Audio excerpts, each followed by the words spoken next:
ಸ್ಟ್ರಾಂಗಾ ನೀವು ವೀಕಾ? ವೀಕಾ ನೀವೇ ನೋಡ್ಕೊಳ್ಳಿ.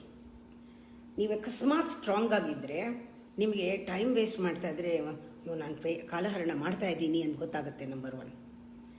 ನಂಬರ್ 2, ಏನಾದರೂ ಬದಲಾವಣೆ ಇದ್ದರೆ ಸ್ವೀಕರಿಸ್ಬಿಡ್ತೀರಾ, ಸಂತೋಷವಾಗಿ ತೊಗೊಂಡ್ಬಿಡ್ತೀರಾ, ಇಟ್ಸ್ ಓಕೆ ಅಂತ. ನೀವದು ಸ್ಟ್ರಾಂಗ್ ಆಗಿರೋ ಪರ್ಸನಾಲಿಟಿ. ಆಮೇಲೆ ಏನೂ ಕಂಟ್ರೋಲ್ ಮಾಡೋಕ್ಕಾಗಲ್ಲ ಅಂತ ಇಟ್ಕೊಳ್ಳಿ, ಆವಾಗ ಎನರ್ಜಿ ವೇಸ್ಟ್ ಮಾಡಲ್ಲ, ಸುಮ್ಮನೆ ಇದ್ಬಿಡ್ತೀರಾ. ಇದು ಒಳಗಡೆ ಸ್ಟ್ರೆಂತ್, ಹಿಡ್ಕೊಳ್ತೀರಾ, ಸ್ಟ್ರೆಂತನ್ನು ಖರ್ಚು ಮಾಡಲ್ಲ, ಎನರ್ಜಿನ. ಆಮೇಲೆ ರಿಸ್ಕ್ ತೊಗೊಳ್ತೀರಾ, ಕ್ಯಾಲ್ಕುಲೇಟೆಡ್ ರಿಸ್ಕ್ ತೊಗೊಳ್ತೀರಾ. ಅದು ಬಹಳ ಇಂಪಾರ್ಟೆಂಟು, ತೊಗೋಬೇಕು ರಿಸ್ಕ್ ಜೀವನದಲ್ಲಿ, ಕ್ಯಾಲ್ಕುಲೇಟೆಡ್ ರಿಸ್ಕ್ ತೊಗೋಬೇಕು. ಲಾಸ್ಟಲ್ಲಿ ಬೇರೆಯವರು ಯಶಸ್ಸು ಏನಾರಿದ್ದರೆ ಅದನ್ನು ಸಂಭ್ರಮಿಸ್ತೀರಾ, ಇದು ಸ್ಟ್ರೆಂತ್. ಇಲ್ಲದಿದ್ದರೆ ನೀವು ವೀಕ್ ಆಗಿದ್ದರೆ ಸಹಿಸಲ್ಲ ಯಾರನ್ನೂ, ಟೈಮ್ ವೇಸ್ಟ್ ಮಾಡ್ತೀರಾ, ಎಲ್ಲರ ಮೇಲೂ ಹಾಕ್ತೀರಾ, ಎಲ್ಲ ರಿಸ್ಕ್ ತೊಗೊಳ್ಳಲ್ಲ, ಮುಂದಕ್ಕೆ ಹೋಗಲ್ಲ, ಚಾಲೆಂಜ್ ಫೇಸ್ ಮಾಡಲ್ಲ, ಇದೆಲ್ಲ ಇರುತ್ತಲ್ಲ, ಇಷ್ಟು ವೀಕ್ನೆಸ್ಸು. ಹೊರಗೆ ಬನ್ನಿ.